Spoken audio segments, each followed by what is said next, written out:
Meanwhile, the majority of Jamaica's athletes made progress in their respective events on day 2 in Doha. Karen Madden has this report. Competing in her first championship since giving birth in 2017, Shelly-Ann Fraser-Pryce made a strong statement in the heats of the women's 100 meters with a sizzling 10.80 seconds to head into Sunday's semi-final as the fastest qualifier.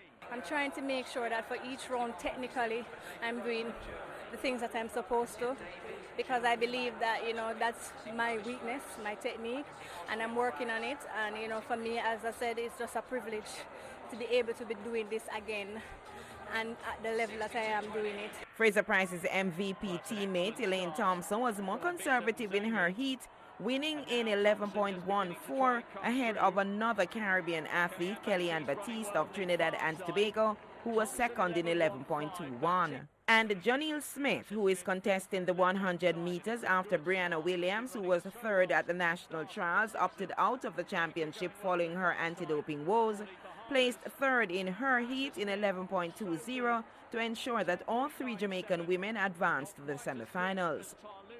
History was created for Jamaica with 3 athletes in the discus throw, with national champion Travis Michael, national record holder Frederick Dakers, and Chad Wright representing the island.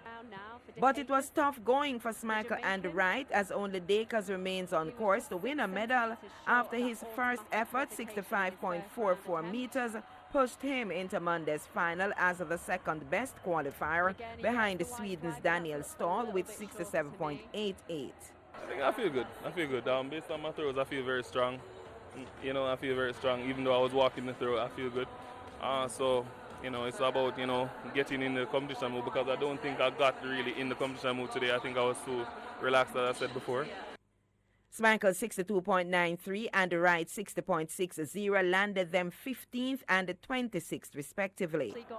National 800-meter champion Natoya Gould survived jostling from Uganda's Alima Nakia to end 4th in her heat in 2 minutes and 33 seconds to advance to Monday's final. Day 2 also saw the introduction of the mixed mile relay at the World Championships, and the team of Nathan Allen, Genevieve Russell, Renisha McGregor, and Javon Francis returned a national record 3 minutes 12.73 for second in semi-final 1 to move into Sunday's final. And Jamaica's Kemar Mawat, 49.32, was 7th in the semi-finals of the 400-meter hurdles and failed to make progress to the final. Karen Madden, TVJ Sports.